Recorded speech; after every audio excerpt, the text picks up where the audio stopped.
जैसा आप बनना चाहते हैं वैसा नहीं बन पा रहे हैं तो जानिए इसका असली कारण गौतम बुद्ध के इस कहानी से। नमस्कार दोस्तों, आप सभी का एसपी बाबा हीरो यूट्यूब चैनल पर स्वागत है। दोस्तों, क्या आप जैसा बनना चाहते हैं वैसा नहीं बन पा रहे हैं, या जो आप चाहते हैं अगर वो नहीं हो रहा है तो आज की कहानी आपके लिए ही है। दोस्तों, इस कहानी को ध्यान से अंत तक सुने। दोस्तों, अगर आप इस कहानी को अंत तक ध्यान से सुनेंगे तो आपको इस कहानी से कुछ ऐसा सीखने को मिलेगा जो आपको आपकी लाइफ में बहुत काम आने वाला है। इसलिए इस कहानी को अंत तक अवश्य सुने। दोस्तों, आज आपके पास जो कुछ भी है वो इसलिए नहीं है कि आपकी किस्मत में इतना ही लिखा था या फिर आपकी किस्मत ही खराब है, बल्कि वो इसलिए है क्योंकि आप इतना ही डिजर्व करते हैं।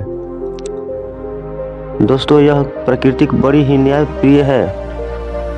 यह उसे उतना ही देती है जितना कि वह हकदार होता है, चाहे वो ज्ञान हो या धन। अभी आपके पास उतना ही है जितने कि आप हकदार हैं, लेकिन अगर आपको इससे भी ज़्यादा चाहिए तो आपको इसके काबिल बनना होगा। दोस्तों, ऐसा कौन सा गुण है जो आपको काबिल बनाता है?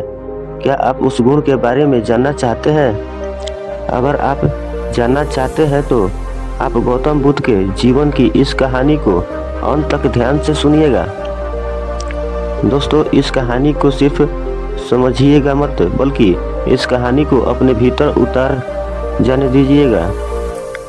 तो बिना समय गवाए चलिए कहानी को शुरू करते हैं। गौतम बुद्ध के जीवन की शिक्षाप्रद कहानी जो आपकी जीवन बदल देगी।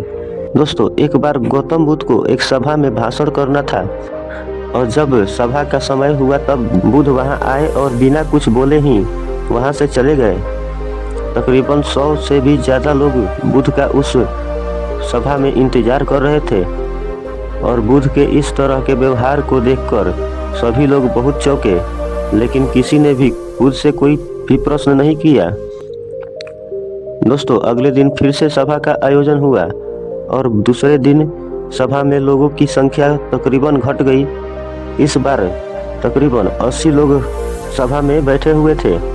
बुद्ध सभा में आए, लेकिन इस बार भी बुद्ध ने वही किया, यानी बुद्ध इस बार भी आए और बिना कुछ बोले ही वहां से चले गए।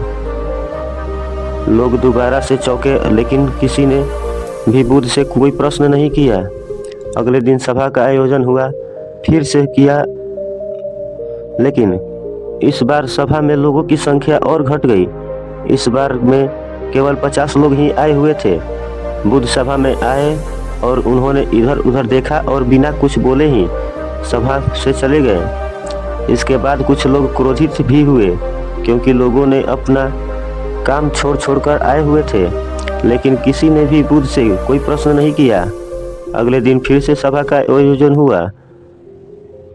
दोस्तों, आप लोग जो इस कहानी को सुन रहे होंगे, आप में भी कुछ लोग मन ही मन में यह कह रहे होंगे कि अरे कितनी बार सभा का आयोजन होगा, और आप लोगों को भी इस कहानी को सुनते सुनते इरिटेशन हो रहा होगा। और जिन जिन लोगों को भी अभी इरिटेशन होनी शुरू हुई होगी, उन लोगों को तो यह कहानी बड़े ध्यान से अंत तक सुननी चाहिए, क्योंकि यह कहानी आपके लिए ही है। अगले दिन फिर से सभा का आयोजन हुआ, लेकिन इस बार सभा की संख्या और ज़्यादा घट गई थी, यानी इस बार सिर्फ 30 लोग ही थे। फिर उसके बाद बुद्ध सभा में आए, मुस्कुराए, और फिर से बुद्ध ने वही किया, यानी बिना कुछ बोले ही वहां से चले गए। इस बार भी लोग बहुत क्रोधित हुए, और इस बार लोगों ने पीछे से कुछ कहा भी और बड़बड़ाए भी, लेकिन बुद्ध ने उनके किसी भी प्रश्न का उत्तर नहीं दिया। दोस्तों, अगले दिन फिर से सभा का आयोजन हुआ, और इस बार लोगों की संख्या ज़्यादा घट गई थी, यानी इस बार सभा में कुल 15 लोग ही आए हुए थे। इस बार भी बुद्ध सभा में आए, लेकिन इस बार बुद्ध अपना आसन ग्रहण कर लेते हैं। फिर बुद्ध बोले, और बुद्ध ने उन 15 लोगों को उपदेश दिया और वे 15 लोग ही बुद्ध के भिक्षु बन गए और आगे चलकर उन 15 लोगों ने ही बुद्ध के ज्ञान का अलग अलग दिशाओं में फैला दिया। फिर एक दिन बुद्ध से किसी ने पूछा कि बुद्ध, आप कई दिनों तक बिना बोले ही सभा से क्यों चले गए? फिर बुद्ध कहते हैं कि मैं उन लोगों को खोज रहा था जो लायक थे, यानी कि पहले दिन 100 से भी ज़्यादा लोग आए हुए थे, उसमें से ज़्यादातर लोग सिर्फ आए हुए थे, उन्हें मेरे उपदेश से कोई भी मतलब नहीं था, वे बस आए हुए थे। और उसमें से ज़्यादातर लोग सिर्फ देखने और सुनने आए हुए थे कि सभा में क्या होता है। वे मेरे काम के लोग नहीं थे, क्योंकि वे लोग मेरे ज्ञान को औरों तक नहीं पहुंचा सकते।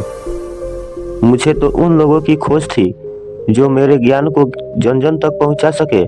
कई दिनों तक सभा में बिना बोले ही मैं इसलिए चला गया क्योंकि मैं यह देखना चाहता था कि वे कौन कौन लोग हैं जिनके भीतर वास्तव में प्यास है। जिन लोगों के भीतर में वास्तव में प्यास थी वे लोग अंत तक जरूर रुकेंगे, और जो लोग बस ऐसे ही आए गए थे वे लोग पहले या दूसरे दिन ही चले गए।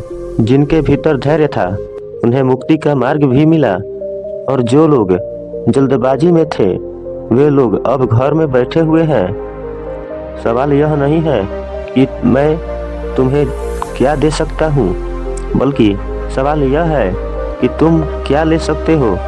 तुम्हारा पात्र कितना बड़ा है और कितने के तुम हकदार हो। जितने के तुम हकदार हो उससे ज़्यादा तुम्हें नहीं मिलेगा। फिर वह व्यक्ति बुद्ध से पूछता है कि बुद्ध, लायक कैसे बने? फिर बुद्ध कहते हैं कि धैर्य द्वारा।